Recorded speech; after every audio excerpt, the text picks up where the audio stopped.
of the return of the Noldor.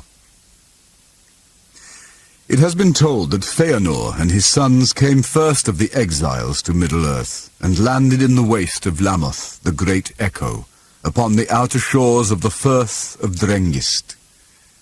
And even as the Noldor set foot upon the strand, their cries were taken up into the hills and multiplied, so that a clamour as of countless mighty voices filled all the coasts of the north. And the noise of the burning of the ships at Losgar went down the winds of the sea as a tumult of great wrath, and far away all who heard that sound were filled with wonder.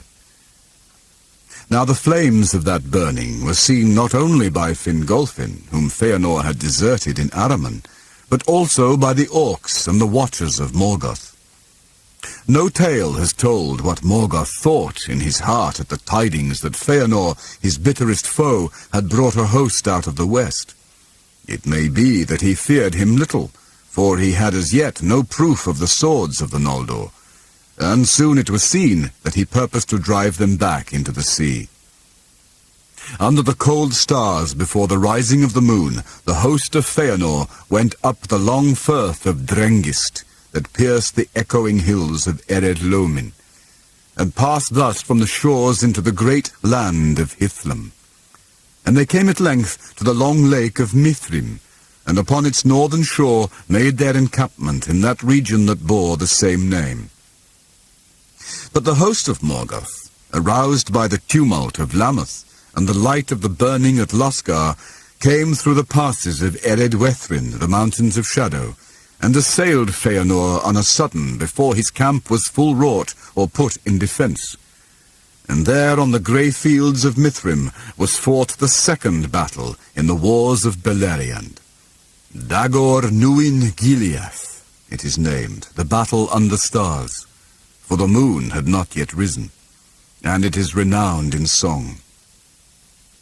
The Noldor, outnumbered and taken at unawares, were yet swiftly victorious, for the light of Aman was not yet dimmed in their eyes, and they were strong and swift, and deadly in anger, and their swords were long and terrible. The orcs fled before them, and they were driven forth from Mithrim with great slaughter, and hunted over the mountains of shadow into the great plain of Ard Garlan, that lay northward of Dorthonion. There the armies of Morgoth that had passed south into the Vale of Sirion and beleaguered Círdan in the havens of the Falas came up to their aid and were caught in their ruin. For Celegorm, Feanor's son, having news of them, waylaid them with a part of the elven host, and coming down upon them out of the hills near Eithel Sirion, drove them into the fen of Serech. Evil indeed were the tidings that came at last to Angband, and Morgoth was dismayed. 10 days that battle lasted, and from it returned of all the hosts that he had prepared for the conquest of Beleriand, no more than a handful of leaves. Yet cause he had for great joy, though it was hidden from him for a while. For Feanor, in his wrath against the enemy, would not halt, but pressed on behind the remnant of the orcs, thinking so as to come at Morgoth himself. And he laughed aloud as he wielded his sword, rejoicing that he had dared the wrath of the Valar and the evils of the road, that he might see the hour of his vengeance. Nothing did he know of Angband or the great strength of defence that Morgoth had so swiftly prepared. But even had he known, it would not have deterred him, for he was fey, consumed by the flame of his own wrath. Thus it was that he drew far ahead of the van of his host, and seeing this, the servants of Morgoth turned to bay, and there issued from Angband Balrogs to aid them. There upon the confines of Dor Daedaloth, the land of Morgoth, Feanor was surrounded with few friends about him. Long he fought on, and undismayed, though he was wrapped in fire and wounded with many wounds. But at the last he was smitten to the ground by Gothmog, lord of Balrogs, whom Ecthelion after slew in Gondolin. There he would have perished, had not his sons in that moment come up with force to his aid, and the Balrogs left him and departed to Angband. Then his sons raised up their father, and bore him back towards Mithrim. But as they drew near to silmarillion, and were upon the upward path to the pass over the mountains, Feanor bade them halt, for his wounds were mortal, and he knew that his hour was come. And looking out from the slopes of Eredwethrin, with his last sight, he beheld far off the peaks of Thangorodrim, mightiest of the towers of Middle-earth, and knew with the foreknowledge of death that no power of the Noldor would ever overthrow them. But he cursed the name of Morgoth thrice, and laid it upon his sons to hold to their oath and to avenge their father. Then he died. But he had neither burial nor tomb, for so fiery was his spirit, that as it sped his body fell to ash, and was borne away like smoke. And his likeness has never again appeared in Arda, neither has his spirit left the halls of Mandos. Thus ended the mightiest of the Noldor, of whose deeds came both their greatest renown and their most grievous woe. Now in Mithrim there dwelt grey elves, folk of Beleriand, that had wandered north over the mountains, and the Noldor met them with gladness, as kinsfolk long sundered. But speech at first was not easy between them, for in their long severance the tongues of the Calaquendi in Valinor and of the Moraquendi in Beleriand had drawn far apart. From the elves of Mithrim, the Noldor learned of the power of Elu Thingol, king in Doriath, and the girdle of enchantment that fenced his realm. And tidings of these great deeds in the north came south to Menegroth, and to the havens of Brith Umbar and Eglarest. Then all the elves of Beleriand were filled with wonder and with hope at the coming of their mighty kindred, who thus returned unlooked for from the west in the very hour of their need, believing indeed at first that they came as emissaries of the Valar to deliver them. But even in the hour of the death of Feanor, an embassy came to his sons from Morgoth, acknowledging defeat and offering terms even to the surrender of a Silmaril. Then Maedhros the Tall, the eldest son, persuaded his brothers to feign to treat with Morgoth, and to meet his emissaries at the place appointed. But the Noldor had as little thought of faith as had he. Wherefore each embassy came with greater force than was agreed. But Morgoth sent them more, and they were Balrogs. Maedhros was ambushed, and all his company was slain, but he himself was taken alive by the command of Morgoth, and brought to Angband. Then the brothers of Maedhros drew back and fortified a great camp in Hithlum. But Morgoth held Maedhros as hostage, and sent word that he would not release him unless the Noldor would forsake their war, returning into the west, or else departing far from Beleriand into the south of the world. But the sons of Feanor knew that Morgoth would betray them, and would not release Maedhros, whatsoever they might do, and they were constrained also by their oath, and might not for any cause forsake the war against their enemy. Therefore Morgoth took Maedhros, and hung him from the face of a precipice upon Thangorodrim, and he was caught to the rock by the wrist of his right hand in a band of steel. Now rumour came to the camp in Hithlum of the march of Fingolfin and those that followed him, who had crossed the grinding ice, and all the world lay then in wonder at the coming of the moon. But as the host of Fingolfin marched into Mithrim, the sun rose flaming in the west, and Fingolfin unfurled his blue and silver banners, and blew his horns, and flowers sprang beneath his marching feet, and the ages of the stars were ended. At the uprising of the great light, the servants of Morgoth fled into Angband, and Fingolfin passed unopposed through the fastness of Dor Daedaloth, while his foes hid beneath the earth. Then the elves smote upon the gates of Angband, and the challenge of their trumpets shook the towers of Thangorodrim. And Maedhros heard them amid his torment, and cried aloud, but his voice was lost in the echoes of the stone. But Fingolfin, being of other temper than Feanor, and wary of the wiles of Morgoth, withdrew from Dor Daedaloth, and turned back towards Mithrim, for he had heard tidings that there he should find the sons of Feanor, and he desired also to have the shield of the mountains of shadow, while his people rested and grew strong. For he had seen the strength of Angband, and thought not that it would fall to the sound of trumpets only. Therefore, coming at length to Hithlam, he made his first camp and dwellings by the northern shores of Lake Mithrim. No love was there in the hearts of those that followed Fingolfin for the house of Feanor, for the agony of those that endured the crossing of the ice had been great, and Fingolfin held the sons the accomplices of their father.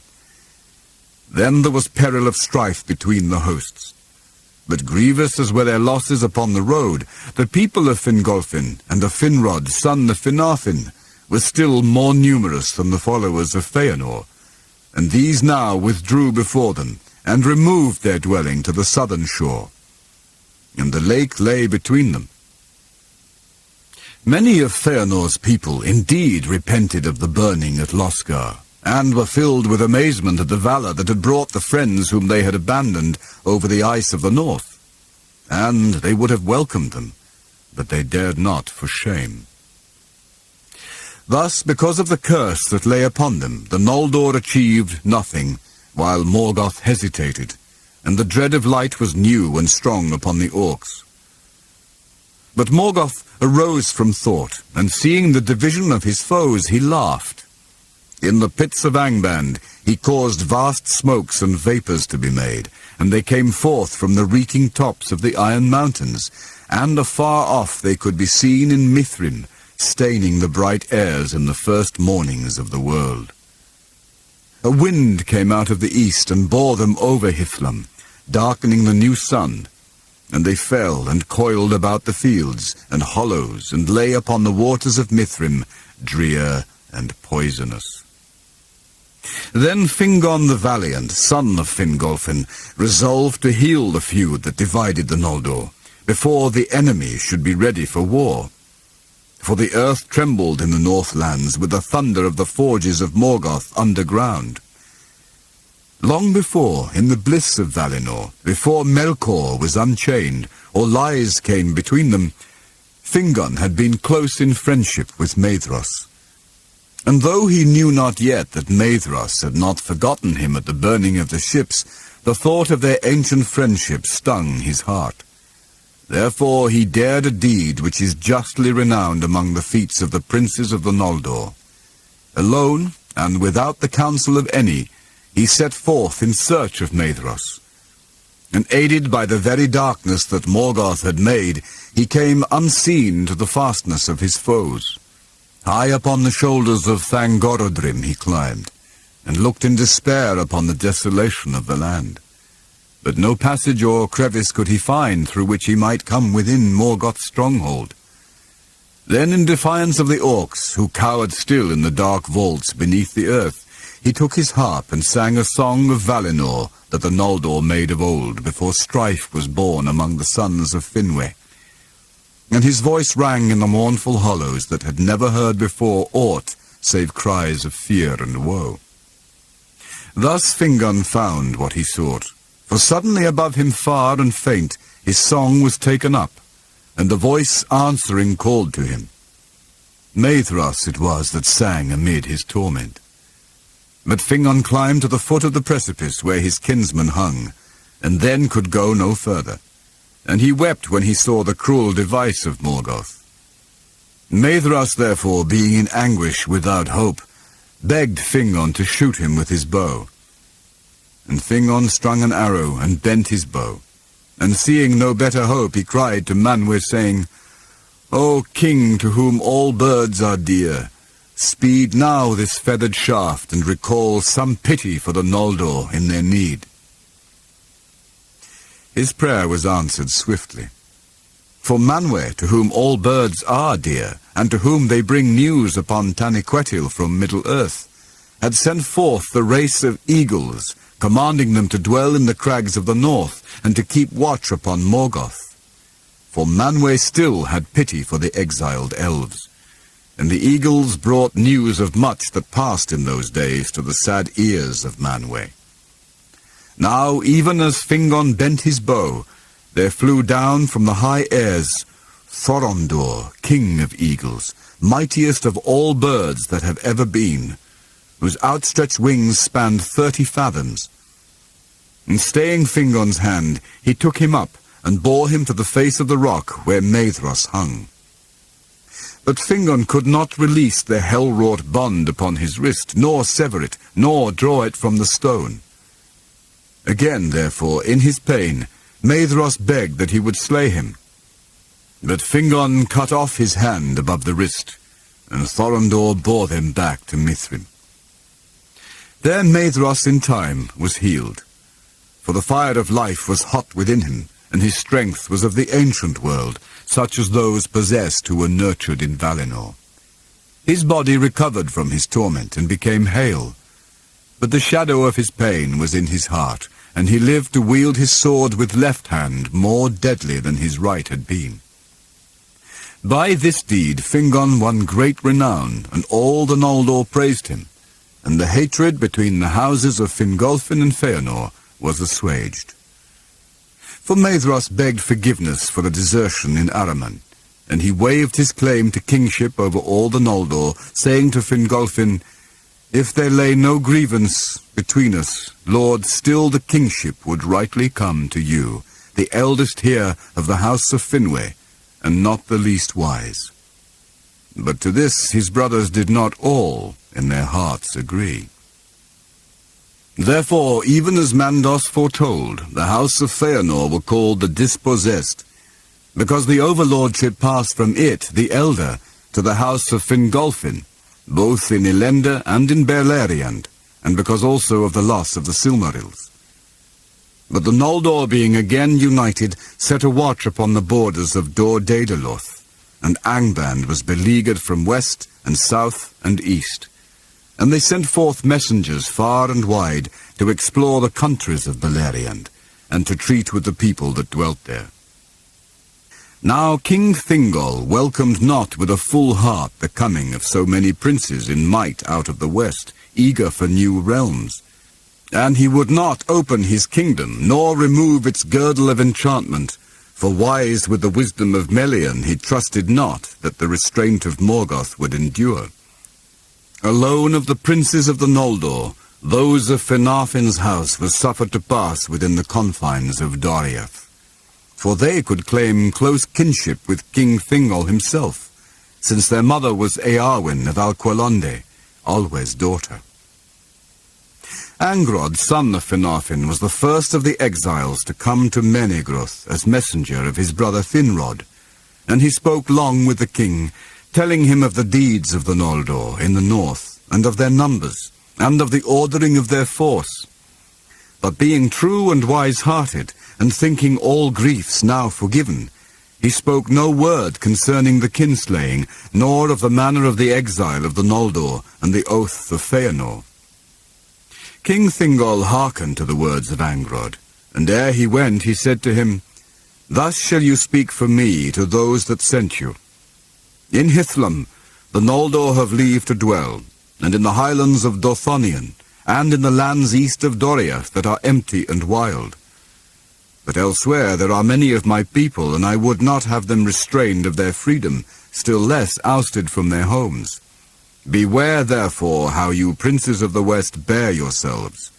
For I am the lord of Beleriand, and all who seek to dwell there shall hear my word. Into Doriath none shall come to abide, but only such as I call as guests, or who seek me in great need." Now the lords of the Noldor held council in Mithrin, and thither came Angrod out of Doriath, bearing the message of King Thingol. Cold seemed its welcome to the Noldor, and the sons of Feanor were angered at the words. But Maedhros laughed, saying, "A king is he that can hold his own, or else his title is vain. Thingol does but grant us lands where his power does not run. Indeed, Doriath alone would be his realm this day, but for the coming of the Noldor. Therefore in Doriath let him reign, and be glad that he has the sons of Finwë for his neighbours, not the orcs of Morgoth that we found. Elsewhere it shall go as seems good to us." But Caranthir, who loved not the sons of Finarfin, and was the harshest of the brothers, and the most quick to anger, cried aloud, Yea, more! Let not the sons of Finarfin run hither and thither with their tails to this dark elf in his caves.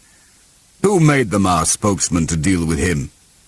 And though they may become indeed to Beleriand, and let them not so swiftly forget their father is a lord of the Noldor, though their mother be of other kin. Then Angrod was wrathful, and went forth from the council. Maedhros indeed rebuked Caranthir, but the greater part of the Noldor of both followings, hearing his words, were troubled in heart, fearing the fell spirit of the sons of Feanor, that it seemed would ever be like to burst forth in rash word or violence. But Maedhros restrained his brothers, and they departed from the council, and soon afterwards they left Mithrim, and went eastward beyond Aros, to the wide lands about the hill of Himring. That region was named thereafter the March of Maedhros. For northwards there was little defence of hill or river against assault from Angband. There Maedhros and his brothers kept watch, gathering all such people as would come to them, and they had few dealings with their kinsfolk westward, save at need. It is said, indeed, that Maedhros himself devised this plan to lessen the chances of strife, and because he was very willing that the chief peril of assault should fall upon himself. And he remained for his part in friendship with the houses of Fingolfin and Finarfin, and would come among them at times for common counsel. Yet he also was bound by the oath, though it slept now for a time.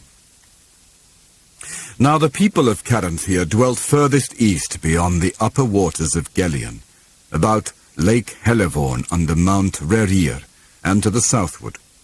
And they climbed the heights of Ered Luin, and looked eastward in wonder, for wild and wide it seemed to them were the lands of Middle-earth. And thus it was that Caranthir's people came upon the dwarves, who, after the onslaught of Morgoth and the coming of the Noldor, had ceased their traffic into Beleriand. But though either people loved skill and were eager to learn, no great love was there between them, for the dwarves were secret and quick to resentment, and Caranthir was haughty and scarce concealed his scorn for the unloveliness of the Naugrim, and his people followed their lord.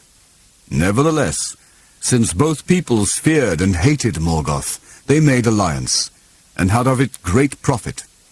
For the Naugrim learned many secrets of craft in those days, so that the smiths and masons of Nogrod and Belegost became renowned among their kin, and when the dwarves began again to journey into Beleriand, all the traffic of the dwarf mines passed first through the hands of Caranthir, and thus great riches came to him.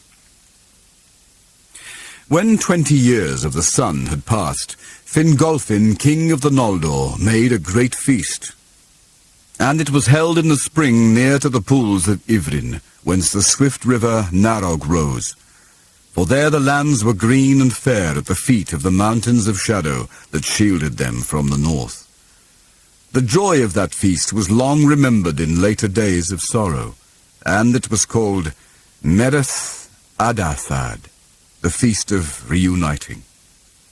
Thither came many of the chieftains and people of Fingolfin and Finrod, and of the sons of Feanor, Maedhros and Maglor, with warriors of the eastern march. And there came also great numbers of the grey elves, wanderers of the woods of Beleriand, and folk of the havens, with Círdan their lord. There came even green elves from Ossiriand, the land of 7 rivers, far off under the walls of the Blue Mountains. But out of Doriath there came but 2 messengers, Mablung and Daeron, bearing greetings from the king. At Mereth Adathad many counsels were taken in goodwill, and oaths were sworn of league and friendship, and it is told that at this feast the tongue of the grey elves was most spoken even by the Noldor, for they learned swiftly the speech of Beleriand, whereas the Sindar was slow to master the tongue of Valinor. The hearts of the Noldor were high and full of hope, and to many among them it seemed that the words of Feanor had been justified, bidding them to seek freedom and fair kingdoms in Middle-earth. And indeed, there followed after long years of peace, while their swords fenced Beleriand from the ruin of Morgoth, and his power was shut behind his gates. In those days there was joy beneath the new sun and moon, and all the land was glad. But still the shadow brooded in the north.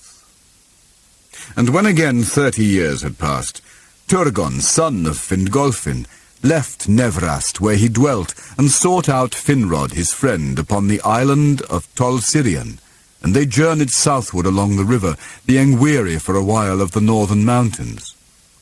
And as they journeyed, night came upon them, beyond the meres of twilight beside the waters of Sirion, and they slept upon his banks beneath the summer stars. But Ulmo, coming up the river, laid a deep sleep upon them and heavy dreams, and the trouble of the dreams remained after they awoke, but neither said aught to the other, for their memory was not clear, and each believed that Ulmo had sent a message to him alone. But unquiet was upon them ever after, and doubt of what should befall, and they wandered often alone in untrodden lands, seeking far and wide for places of hidden strength.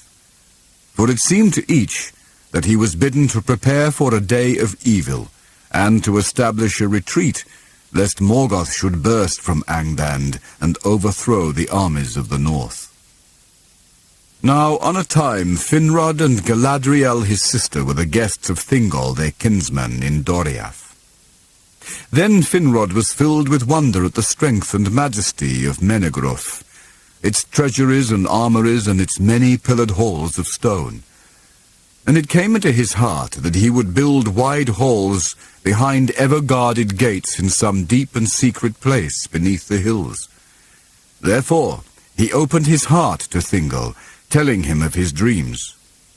And Thingol spoke to him of the deep gorge of the river Narog, and the caves under the high Faroth in its steep western shore. And when he departed, he gave him guides to lead him to that place of which few yet knew. Thus Finrod came to the caverns of Narog, and began to establish there deep halls and armories, after the fashion of the mansions of Menegroth. And that stronghold was called Nargothrond. In that labour Finrod was aided by the dwarves of the Blue Mountains, and they were rewarded well, for Finrod had brought more treasures out of Tirion than any other of the princes of the Noldor. And in that time was made for him the Nauglamir, the necklace of the dwarves, most renowned of their works in the elder days. It was a carcanet of gold, and set therein were gems uncounted from Valinor. But it had a power within it, so that it rested lightly on its wearer as a strand of flax, and whatsoever neck it clasped, it sat always with grace and loveliness. There in Nargothrond, Finrod made his home with many of his people, and he was named in the tongue of the dwarves Felagund, hewer of caves. And that name he bore thereafter until his end. But Finrod Felagund was not the first to dwell in the caves beside the river Narog. Galadriel his sister went not with him to Nargothrond, for in Doriath dwelt Celeborn, kinsman of Thingol, and there was great love between them. Therefore she remained in the hidden kingdom, and abode with Melian, and of her learned great lore and wisdom concerning Middle-earth. But Turgon remembered the city set upon a hill, Tirion the fair with its tower and tree, and he found not what he sought, but returned to Nevrast, and sat in peace in Vinyamar by the shores of the sea. And in the next year Ulmo himself appeared to him, and bade him go forth again alone into the vale of Sirion. And Turgon went forth, and by the guidance of Ulmo he discovered the hidden vale of Tumladen in the encircling mountains, in the midst of which there was a hill of stone. Of this he spoke to none as yet, but returned once more to Nevrast, and there began in his secret councils to devise the plan of a city after the manner of Tirion upon Tunar, for which his heart yearned in exile. Now Morgoth, believing the report of his spies that the lords of the Noldor were wandering abroad with little thought of war, made trial of the strength and watchfulness of his enemies. Once more, with little warning, his might was stirred, and suddenly there were earthquakes in the north, and fire came from fissures in the earth, and the iron mountains vomited flame, and orcs poured forth across the plain of Ard-Garlan. Thence they thrust down the pass of Sirion in the west, and in the east they burst through the land of Maglor in the gap between the hills of Maethros and the outliers of the Blue Mountains. But Fingolfin and Maethros were not sleeping, and while others sought out the scattered bands of orcs that strayed in Beleriand and did great evil, they came upon the main host from either side as it was assaulting Dothonion. And they defeated the servants of Morgoth, and pursuing them across Ard-Galen, destroyed them utterly, to the least and last, within sight of Angban's gates. That was the third great battle of the wars of Beleriand, and it was named Dagor Aglareb, the glorious battle. A victory it was, and yet a warning, and the princes took heed of it, and thereafter drew closer their leaguer, and strengthened and ordered their watch, setting the siege of Angband, which lasted well nigh 400 years of the sun. For a long time after Dagor Aglareb, no servant of Morgoth would venture from his gates, for they feared the lords of the Noldor. And Fingolfin boasted that save by treason among themselves, Morgoth could never again burst from the leaguer of the Eldar, nor come upon them at unawares. Yet the Noldor could not capture Angband, nor could they regain the Silmarils, and war never wholly ceased in all that time of the siege, for Morgoth devised new evils, and ever and anon he would make trial of his enemies.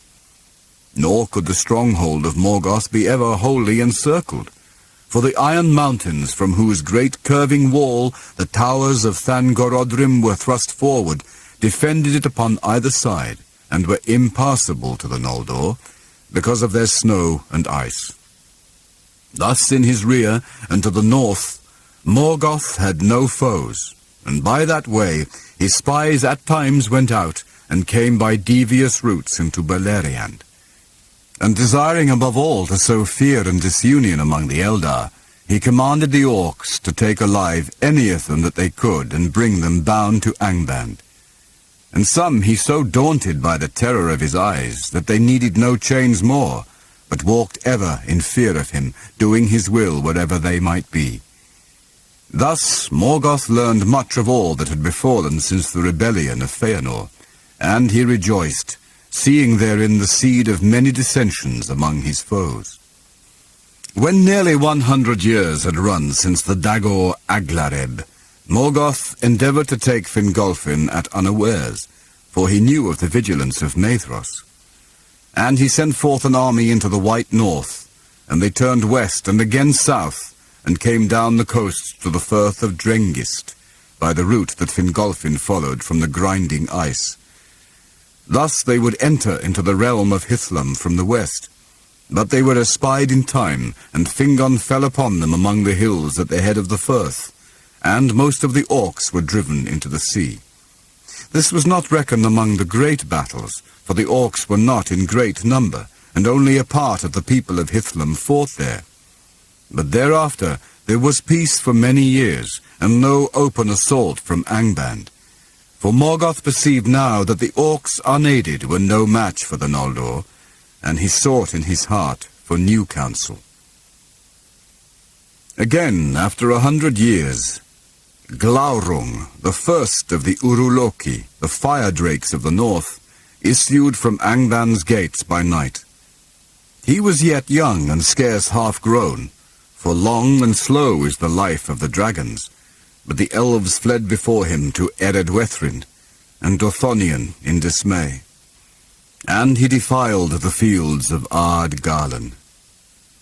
Then Fingon, prince of Hithlum, rode against him with archers on horseback, and hemmed him round with a ring of swift riders. And Glaurung could not endure their darts, being not yet come to his full armoury, and he fled back to Angband, and came not forth again for many years. Fingon won great praise, and the Noldor rejoiced, for few foresaw the full meaning and threat of this new thing. but Morgoth was ill-pleased that Glaurung had disclosed himself over soon, and after his defeat there was the long peace of well-nigh 200 years. In all that time there were but affrays on the marches, and all Beleriand prospered and grew rich.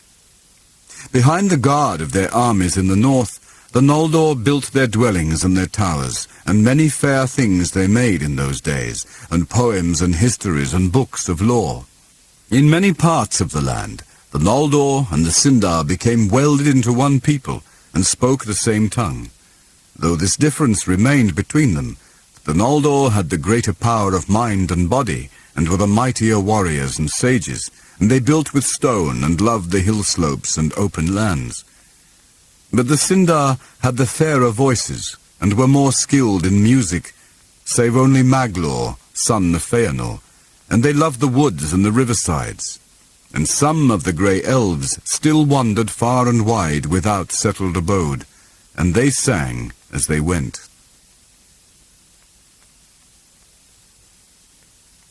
Of Beleriand and its realms.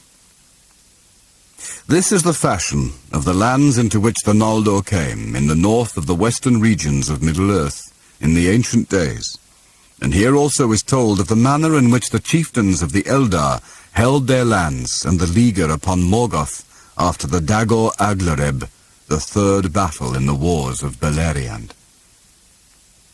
In the north of the world, Melkor had in the ages past reared Ered Engrin, the Iron Mountains, as a fence to his citadel of Autumno. And they stood upon the borders of the region of everlasting cold, in a great curve from east to west.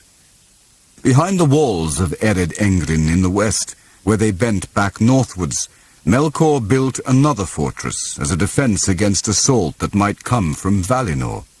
And when he came back to Middle-earth, as has been told, he took up his abode in the endless dungeons of Angband, the hells of iron. For in the war of the powers, the Valar, in their haste to overthrow him in his great stronghold of Autumno, did not wholly destroy Angband, nor search out all its deep places. Beneath Ered Engrin, he made a great tunnel, which issued south of the mountains, and there he made a mighty gate. But above this gate, and behind it even to the mountains, he piled the thunderous towers of Thangorodrim, that were made of the ash and slag of his subterranean furnaces, and the vast refuse of his tunnelings. They were black and desolate, and exceedingly lofty, and smoke issued from their tops dark and foul upon the northern sky. Before the gates of Angband, filth and desolation spread southward for many miles over the wide plain of Ard-Garlan. But after the coming of the sun, rich grass arose there, and while Angband was besieged and its gates shut, there were green things even among the pits and broken rocks before the doors of hell. To the west of Thangorodrim lay Hisilome, the land of mist, for so it was named by the Noldor in their own tongue because of the clouds that Morgoth sent thither during their first encampment. Hislam it became in the tongue of the Sindar that dwelt in those regions. It was a fair land while the siege of Angband lasted, although its air was cool and winter there was cold. In the west it was bounded by Ered Lomin, the echoing mountains that marched near the sea, and in the east and south by the great curve of Ered Wethrin, the shadowy mountains that looked across Ard-Garlan and the Vale of Sirion. Fingolfin and Fingon his son held Hithlam, and the most part of Fingolfin's folk dwelt in Mithrim about the shores of the great lake. To Fingon was assigned Dorlomin, that lay to the west of the mountains of Mithrim. But their chief fortress was at Ithel Sirion, in the east of Ered Wethrim, whence they kept watch upon Ard-Garlan. And their cavalry rode upon that plain even to the shadow of Thangorodrim, for from few their horses it increased swiftly, and the grass of Ard-Garlan was rich and green. Of those horses, many of the sires came from Valinor, and they were given to Fingolfin by Maethros, in atonement of his losses, for they had been carried by ship to Losgar. West of Dorlomin, beyond the echoing mountains which south of the Firth of Drengist marched inland, lay Nevrast, that signifies the hither shore in the Sindarin tongue. That name was given at first to all the coastlands south of the Firth, but afterwards only to the land whose shores lay between Drengist and Mount Taras. There for many years was the realm of Turgon the Wise, son of Fingolfin, bounded by the sea and by Ered Lomin, and by the hills which continued the walls of Ered Wethrin westward, from Ivrin to Mount Taras, which stood upon a promontory. By some Nevrast was held to belong rather to Beleriand than to Hithlum, for it was a milder land, watered by the wet winds from the sea, and sheltered from the cold north winds that blew over Hithlum. It was a hollow land, surrounded by mountains and great coast cliffs, higher than the plains behind, and no river flowed thence. And there was a great mere in the midst of Nevrast, with no certain shores, being encircled by wide marshes. Linnewen was the name of that mere, because of the multitude of birds that dwelt there, of such as love tall reeds and shallow pools. At the coming of the Noldor, many of the grey elves lived in Nevrast near to the coasts, and especially about Mount Taras in the southwest. For to that place Ulmo and Osse had been wont to come in days of old. All that people took Torgon for their lord, and the mingling of the Noldor and the Sindar came to pass soonest there. And Torgon dwelt long in those halls that he named Vinyamar, under Mount Taras beside the sea.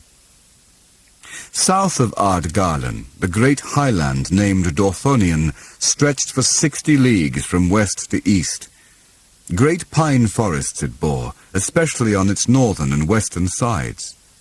By gentle slopes from the plain, it rose to a bleak and lofty land, where lay many tarns at the feet of bare tors, whose heads were higher than the peaks of Ered Wethrin. But southward, where it looked towards Doriath, it fell suddenly in dreadful precipices.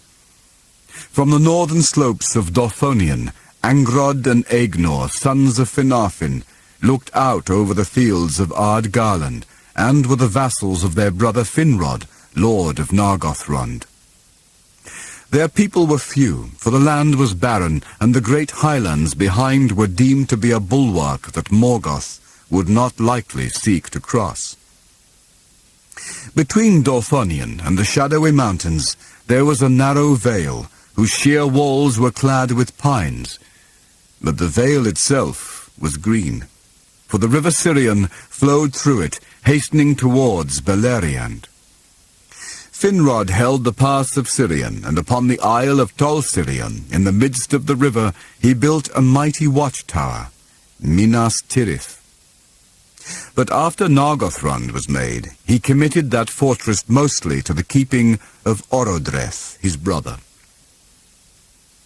Now the great and fair country of Beleriand lay on either side of the mighty river Sirion, renowned in song, which rose at Eithel Sirion, and skirted the edge of Ardgalan ere he plunged through the pass, becoming ever fuller with the streams of the mountains.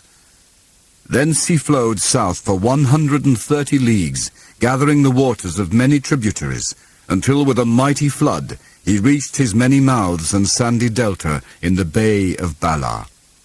And following Sirion from north to south, there lay upon the right hand in West Beleriand the forest of Brethil between Sirion and Teglin, and then the realm of Nargothrond between Teglin and Narog. And the river Narog rose in the falls of Ivrin in the southern face of Dorlomin, and flowed some 80 leagues ere he joined Sirion in Nan Tathrin, the land of willows. South of Nan Tathrin was a region of meads filled with many flowers, where few folk dwelt. And beyond lay the marshes and isles of reed about the mouths of Sirion, and the sands of his delta empty of all living things, save birds of the sea. But the realm of Nargothrond extended also west of Narog to the river Nenning, that reached the sea at Eglarest, and Finrod became the overlord of all the elves of Beleriand between Sirion and the sea, save only in the Falas. There dwelt those of the Sindar who still loved ships, and Círdan the shipbuilder was their lord. But between Círdan and Finrod there was friendship and alliance, and with the aid of the Noldor, the havens of Brithombar and Eglarest were built anew. Behind their great walls they became fair towns and harbours with quays and piers of stone. Upon the cape west of Eglarest, Finrod raised the tower of Barad Nimras to watch the western sea, though needlessly as it proved, for at no time ever did Morgoth essay to build ships or to make war by sea. Water all his servants shunned, and to the sea none would willingly go nigh, save in dire need. With the aid of the elves of the havens, some of the folk of Nargothrond built new ships, and they went forth and explored the great isle of Balar, thinking there to prepare a last refuge if evil came. But it was not their fate that they should ever dwell there. Thus the realm of Finrod was the greatest by far, though he was the youngest of the great lords of the Noldor, Fingolfin, Fingon, and Maedhros, and Finrod Felagund. But Fingolfin was held overlord of all the Noldor, and Fingon after him, though their own realm was but the northern land of Hithlum. Yet their people were the most hardy and valiant, most feared by the Orcs, and most hated by Morgoth. Upon the left hand of Sirion lay East Beleriand, at its widest 100 leagues from Sirion to Gelion, and the borders of Osiriand. And first, between Sirion and Mindeb, lay the empty land of Dimbar, under the peaks of the Crisegrim, abode of eagles. Between Mindeb and the upper waters of Esgalduin lay the No land of Nan Dungortheb, and that region was filled with fear, for upon its one side the power of Melian fenced the north march of Doriath, but on the other side the sheer precipices of Ered Gogoroth, mountains of terror, fell down from high Dothonion. Thither, as was earlier told, Ungoliant had fled from the whips of the Balrogs, and there she dwelt a while, filling the ravines with her deadly gloom. And there still, when she had passed away, her foul offspring lurked and wove their evil nets. And the thin waters that spilled from Ered Gogoroth were defiled and perilous to drink, for the hearts of those that tasted them were filled with shadows of madness and despair. All living things else shunned that land, and the Noldor would pass through Nan Dungortheb only at great need, by paths near to the borders of Doriath, and furthest from the haunted hills. That way was made long before, in the time ere Morgoth returned to Middle-earth. And if one fared upon it, he came eastwards to Esgalduin, where still there stood in the days of the siege the stone bridge of Iant Iawr. Thence he passed through Dor Dinen, the Silent Land, and crossing the Arosiach, which signifies the fords of Aros, came to the north marches of Beleriand, where dwelt the sons of Feanor. Southward lay the guarded woods of Doriath, abode of Thingol, the hidden king, into whose realm none passed save by his will. Its northern and lesser part, the forest of Neldoreth, was bounded east and south by the dark river Esgalduin, which bent westward in the midst of the land, and between Aros and Esgalduin lay the denser and greater woods of Rhegion. Upon the southern bank of Esgalduin, where it turned westward towards Sirion, were the caves of Menegroth, and all Doriath lay east of Sirion, save for a narrow region of woodland between the meeting of Teiglin and Sirion, and the meres of twilight. By the people of Doriath this wood was called Nivrim, the West March. Great oak trees grew there, and it also was encompassed within the girdle of Melian, that so some portion of Sirion, which she loved in reverence of Ulmo, should be wholly under the power of Thingol. In the southwest of Doriath, where Aros flowed into Sirion, lay great pools and marshes on either side of the river, which halted there in his course and strayed in many channels. That region was named Elin Uyal, the twilight meres, for they were wrapped in mists, and the enchantment of Doriath lay over them. Now all the northern part of Beleriand sloped southward to this point, and then for a while was plain, and the flood of Sirion was stayed. But south of Elin Uyal, the land fell suddenly and steeply, and all the lower fields of Sirion were divided from the upper fields by this fall, which to one looking from the south northward appeared as an endless chain of hills running from Eglarest beyond Narog in the west to Amon Ereb in the east within far sight of Gelion. Narog came through these hills in a deep gorge and flowed over rapids, but had no fall, and on its western bank the land rose into the great wooded highlands of Tauren Faroth. On the west side of this gorge, where the short and foaming stream Ringwill tumbled headlong into Narog from the high Faroth, Finrod established Nargothrond. But some 25 leagues east of the gorge of Nargothrond, Sirion fell from the north in a mighty fall below the meres, and then he plunged suddenly underground into great tunnels that the weight of his falling waters delved. And he issued again 3 leagues southward with great noise and smoke through rocky arches at the foot of the hills, which were called the Gates of Sirion. This dividing fall was named Andram, the Long Wall, from Nargothrond to Ramdal, the wall's end, in East Beleriand. But in the east it became ever less sheer, for the vale of Gelion sloped steadily southward, and Gelion had neither fall nor rapids throughout his course, but was ever swifter than was Sirion. Between Ramdal and Gelion there stood a single hill of great extent and gentle slopes, but seeming mightier than it was, for it stood alone. And that hill was named Amon Ereb. Upon Amon Ereb died Denethor, lord of the Nandor, that dwelt in Osiriand, who marched to the aid of Thingol against Morgoth in those days when the orcs first came down in force, and broke the starlit peace of